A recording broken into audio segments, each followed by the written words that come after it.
International environmental principles are general legal concepts and guidelines that guide the development, interpretation, and application of international environmental law.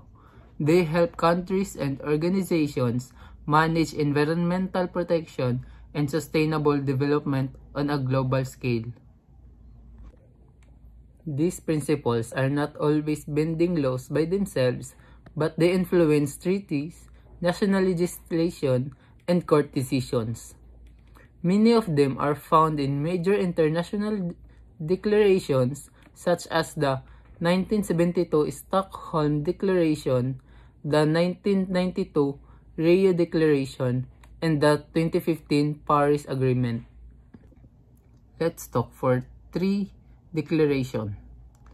First, 1972 Stockholm Declaration recognized the need for international cooperation to protect the environment, emphasizing the right to a healthy environment and responsibility to protect it for future generations.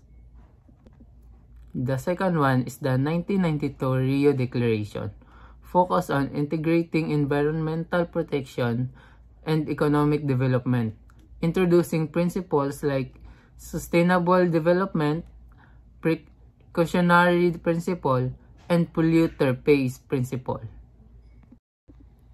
The third one is 2015 Paris Agreement, aimed to limit global warming to well below 2 degrees Celsius and pursue effort to limit it to 1.5 degrees Celsius, with countries submitting national plans to reduce greenhouse gas emissions and enhance transparency and accountability.